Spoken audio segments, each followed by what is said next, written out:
Welcome to our channel, where emotions come alive through every story. Don't forget to hit subscribe and turn on the bell, so you'll never miss a new story. I used to believe that if I pulled the right tarot card, I could see every turning point a life would ever hold. But that night, sitting alone with my own deck spread out before me, I saw nothing. Nothing except the eyes of the man who once swore he'd love me for the rest of our lives. The candlelight in my small apartment flickered, the flame trembling as if someone had just walked out and taken the warmth with them. Incense curled upward in a thin ribbon, quiet as a held breath.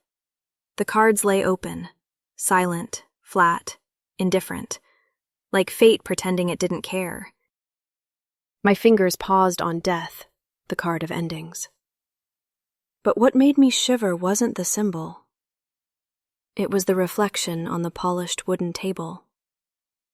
A faint outline of him. The man who had lived in both my dreams and my reality. I was a tarot reader, a spiritual counselor for people tangled in love and heartbreak. I helped strangers find clarity, yet the person most lost in love was always me. I once married a man whose face mirrored the one I had truly loved and lost. Back then, I thought fate was giving me a second chance. I was wrong. Not everyone who looks the same is the same soul. Some faces only exist to remind you that every repetition comes with a price. That evening, in a kitchen filled with laughter from my husband's coworkers, I said nothing. The 3rd anniversary of our marriage. To them, it was just another night, another casual dinner. I picked up a piece of slow-cooked rib, 3 hours of simmering, and placed it quietly into my own bowl. No one remembered what day it was. Only I did. And when the woman sitting across from me, Sierra Lane, turned over her 3rd card, the Tower, I already knew how the story would break. A collapse, a fall, a happiness split down the middle. I smiled and said the words that slipped out like prophecy. If the two of you insist on staying together, it'll end badly. The laughter around the table stopped. Adrian, my husband, frowned. Sierra lowered her gaze. Everyone else tried to joke it off, filling the silence with nervous chuckles. I didn't laugh, because I knew the card wasn't lying. That night, as Adrian downed a full glass of wine in place of an apology he couldn't say out loud, I watched the light fade from his eyes. Not the glow of alcohol, but the quiet, devastating dimming of trust between two people. Maybe I shouldn't have read for others.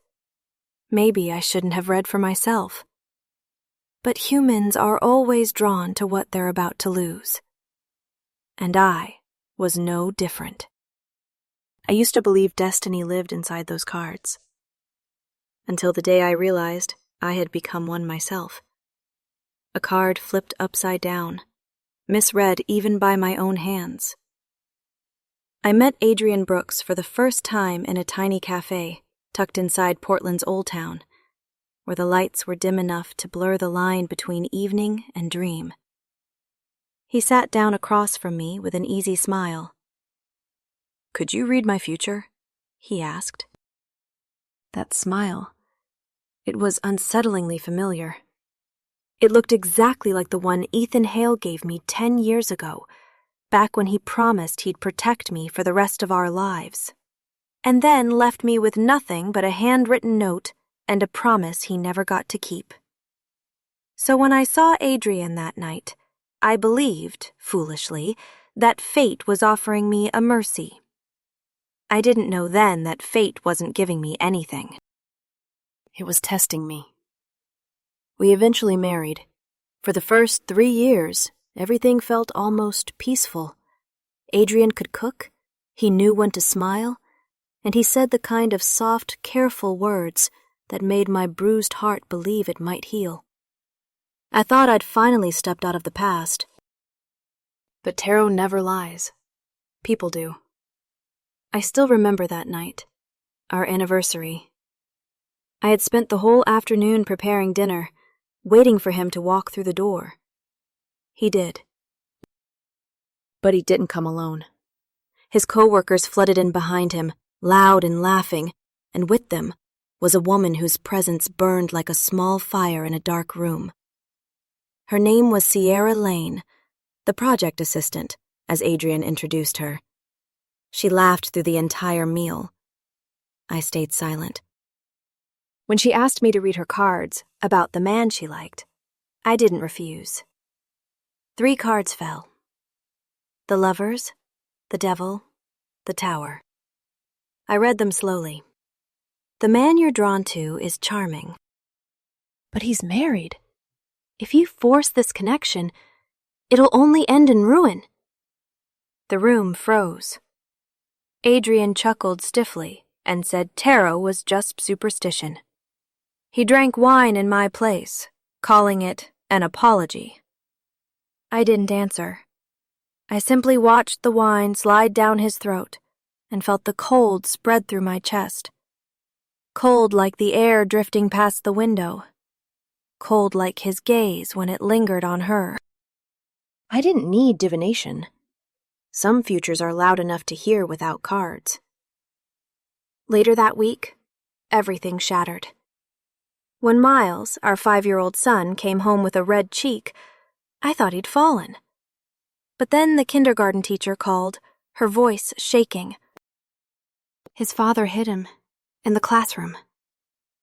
I watched the security footage. Miles stood there, small and terrified, shielding himself from Sierra's reaching hands. When he screamed, "Daddy kissed her!" Adrian snapped. He slapped our son. Hard. In front of everyone, that slap. It tore through the last thin layer holding our marriage together. I didn't cry. The sky outside looked as dark as I felt. A day without a trace of light. I took Miles to the ER, then brought him home. And there she was, Sierra, hiding behind Adrian, voice syrupy sweet. "Don't be mad, Aria. It was my fault. If it makes you feel better, you can slap me." I smiled. All right. The sound of my hand meeting her cheek was sharp enough to split the night. Adrian stepped forward, fist clenched, but instead of hitting me, he slammed his hand against the wooden door. "You're unreasonable," he growled. "I've apologized for you so many times." I stared at him, smile gone. "And what about the slap you gave our son?" Silence. Heavy. Final. That was the night our love died. Not in yelling, but in the quiet that swallowed everything after. He moved into the guest room. The door slammed shut. Miles whispered from his bed, "Mom, if Daddy died, would you be sad?" I froze. He touched my sleeve, eyes big and dark. "You smell like lemons, but when Daddy's here it smells sour. I don't like that smell." I laughed softly, though nothing felt funny. How could a 5-year-old smell sorrow? After that, I began to understand. Miles wasn't just my son. He was the only one who could hear the things the cards never said. Some wounds don't need witnesses. They live deeper than nerves, in places no doctor can touch. Yet a single breath can still make them tremble. I used to think I'd grown numb to pain, but I wasn't. I had just carried it for so long that I mistook the weight for my own skin. By the time I turned 5, I already knew what it meant to be unwanted. My birth mother didn't want me. My adoptive parents didn't keep me. I slept on doorsteps, stole a loaf of bread once, and was beaten until my nose bled. If I hadn't met Ethan Hale when I was 12, I'm not sure I would have survived. He was a wandering tarot reader, a man with soft eyes and a voice gentle enough to make an abandoned child believe that the world still had a place for her. I once begged him to adopt me. He laughed, shaking his head. I can barely take care of myself, but if you want to follow me around, I'll teach you tarot. At least that way you'll never depend on anyone. I nodded. I didn't need to be his daughter. Just being near him was enough. We traveled from town to town. I learned to read the cards, to listen beyond words, to understand people before they understood themselves. He told me, tarot isn't about predicting the future. It's about seeing the truth you already know. But I was different. I wanted to use it to hold on to the person I loved. When I turned 18, I came home earlier than planned, carrying a small box of honey-glazed ribs we had always joked we'd buy someday when money allowed. I thought, maybe that would be the night I'd confess my feelings. But when I unlocked the door, the apartment was empty, except for a cold draft and a note on the table. Our paths end here, Arya. I'll always protect you. I stood there for a long time. The ribs cooled. Then the tears came, slow like summer rain. For someone like him, protecting meant disappearing. For 2 years, I searched for him everywhere. I read for others, but every spread was truly for him. The card said he was gone, buried somewhere west of the city, near a cold river. I refused to believe it. If he had promised to return, he wouldn't break that promise. Then I met Adrian Brooks. Same smile. Same eyes, same gentle tone. I thought destiny was giving me Ethan back in another form. I rebuilt him from scratch, taught him how to dress, how to cook, how to read tarot with intention. I truly believed that if I loved hard enough, a soul could come back. But the man who returned was only a shell. A body that had learned to smile, but not to feel. His eyes held no light, only calculation and the comfort of being loved too easily. After the divorce, Miles and I moved out. I expected to fall apart. Instead, my son stood stronger than I ever had. He told me once, "Mom, I don't want you to smell like lemons anymore." I asked what he meant. He said, "Lemons smell like sadness." I laughed, then went quiet. Maybe children really do sense the things we spend years trying to hide. One evening, as we passed through a mall, Miles tugged my sleeve and pointed toward a lottery kiosk. "The lady in the black dress," he whispered. "She smells like fruit. She's gonna win." I smiled. 5 minutes later, the woman screamed with joy.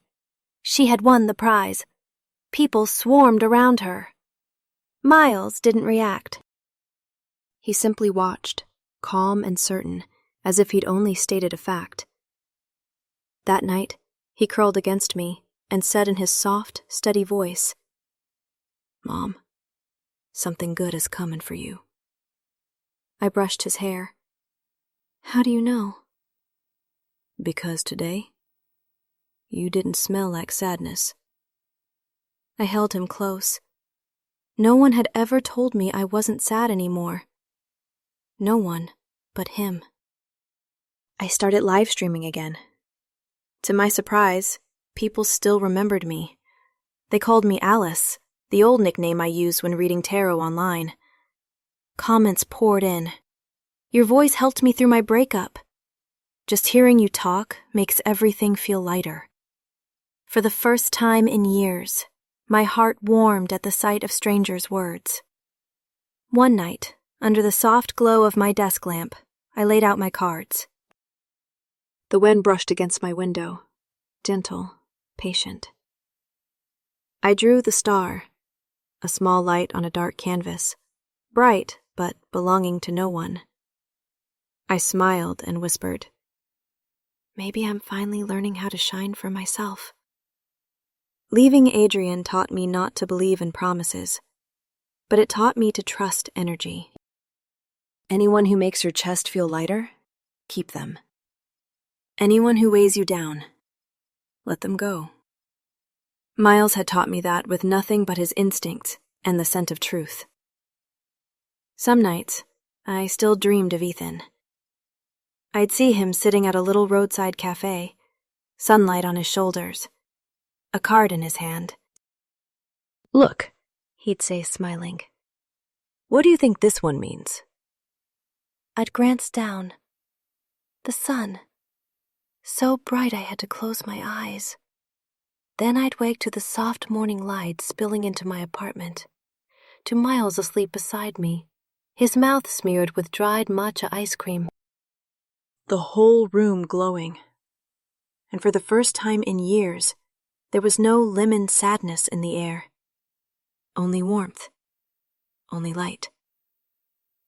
That night, the rain fell hard, as if the sky was trying to wash away everything old, everything heavy.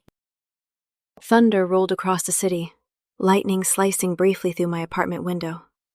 My heart beat too fast, like it already knew something was ending, or beginning.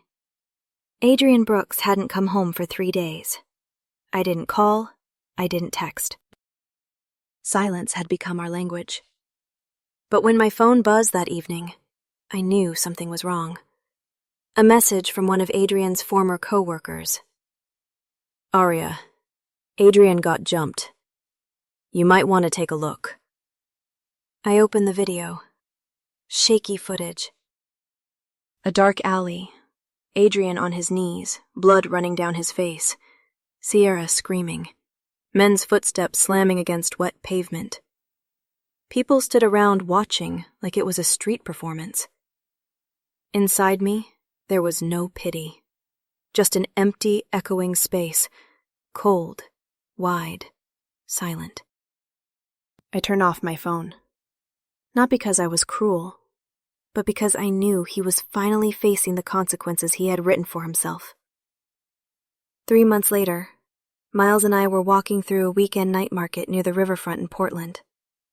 Under the warm yellow glow of a food truck lamp, I saw him again. Adrian. Turning skewers over a grill, hair messy, hands trembling. When he looked up and recognized me, his voice cracked. "Aria." I gave a small nod and kept walking with Miles. But his voice followed us. "Wait, just have one skewer. Let me see Miles, just for a moment." I turned back. The light from the grill flickered across his face, making him look both pitiful and strangely distant. I didn't see the man I once loved. Only a lost soul holding on to pieces that had already crumbled. "I'm not hungry," I said quietly. "And Miles doesn't need a father who hit him because of someone else." He froze. His hands shook. Desperation filled his eyes. Then a sharp voice cut through the night. "If you still have time to talk to your ex-wife, maybe go home and take care of my daughter instead." Sierra Lane.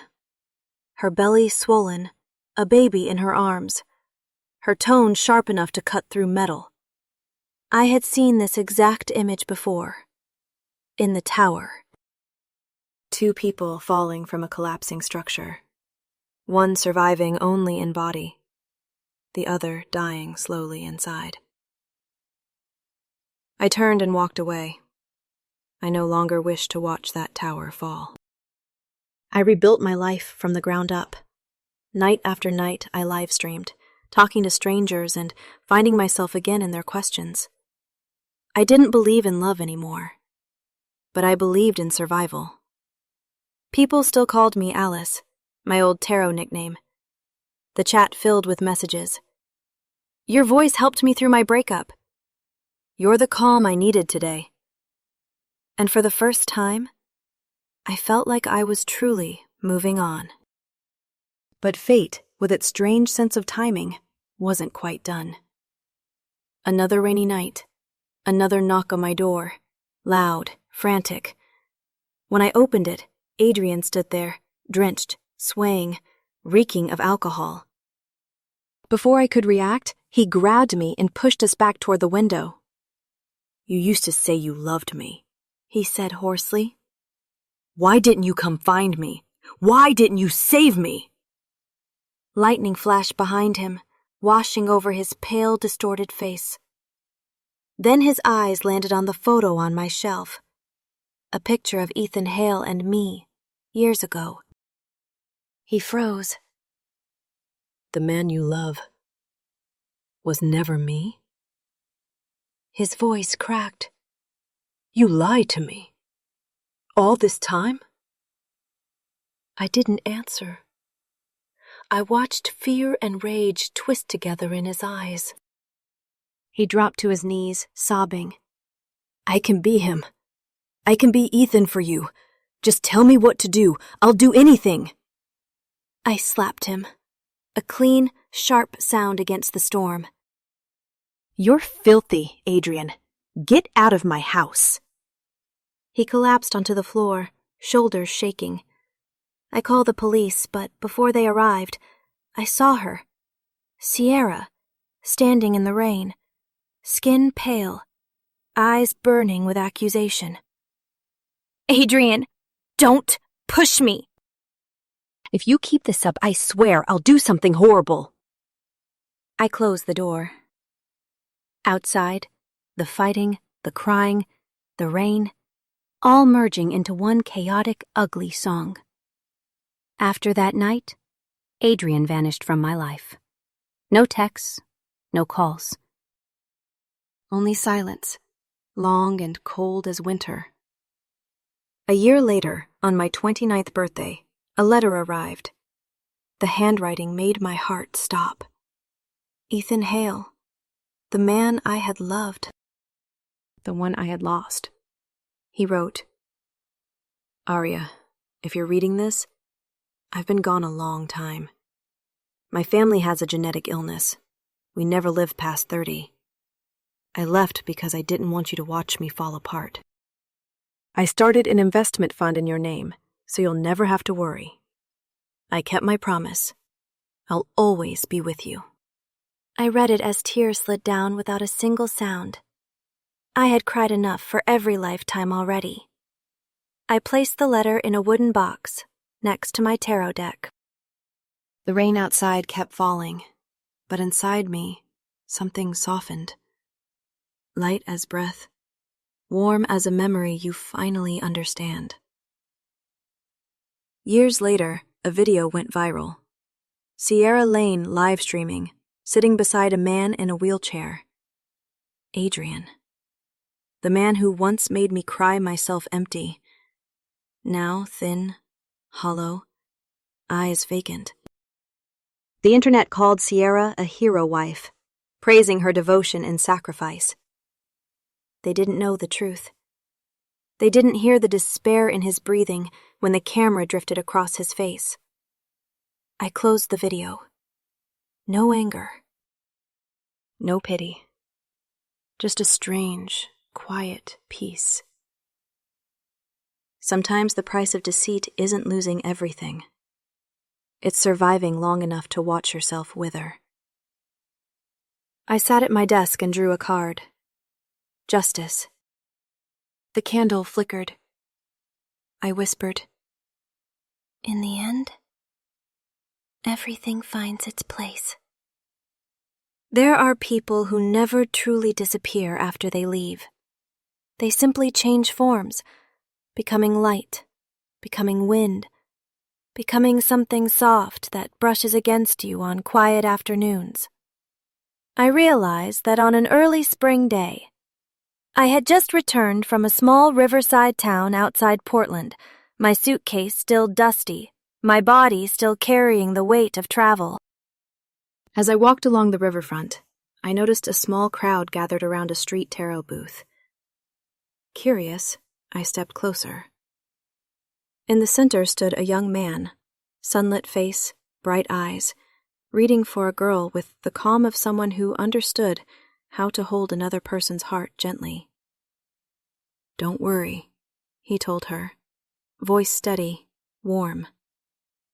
"Things will work out. You're just learning how to trust yourself." I stayed back watching. The familiarity wasn't in his technique, but in the energy around him. Clean, warm, like sunlight on water in midsummer. When I turned to leave, he called out, "Ma'am, want a reading?" I laughed. "I'm too old for that." He tilted his head, eyes clear as morning. "No, you're hiding a question. One you won't even say out loud." I stopped. That sentence hit the exact place inside me I thought had long gone quiet. My hands trembled a little as I sat down at his small folding table. "All right," I said softly. "Tell me where the person I loved the most is now." He drew the cards. The Magician, the Fool, Judgment. The World. Wheel of Fortune. Each card landed like a gentle tap against my chest. He lifted his gaze. His voice lowered, careful. "The man you loved was a free spirit. Someone who used his energy to heal others. But he's not alive anymore, is he?" I didn't answer. Didn't deny. Didn't confirm. I just felt my heart beating slow, steady, like it was remembering an old rhythm. "You're pretty good," I murmured with a faint smile. He kept watching me, eyes unblinking, calm with a confidence beyond his age. "There's one more card." He nudged the deck toward me. "Do you want to pull it?" I hesitated, then drew. The sun. At that very moment, a beam of sunlight slipped between the clouds, falling across the card. The air carried a soft sweetness. Honeydew. The scent Miles always called the smell of good luck. The young reader smiled. "He's still here. He never really left you." I lifted my head and found Miles standing nearby, staring at something behind me. "Mom," he whispered, voice clear, certain. "He's right there, behind you." Smiling. I turned. There was only sunlight, and a warm gust of wind that brushed my shoulder like a familiar hand, making one last, gentle promise. I didn't cry. Not this time. I breathed in deeply and felt weightlessness for the first time in years. Maybe true love doesn't have to stay forever. Maybe it only needs to be understood. And once you understand it, it becomes light. A lantern you carry inside yourself, guiding you back to where you truly belong. I looked at the drifting spring breeze and smiled. "Miles," I said softly, "I think spring is finally here."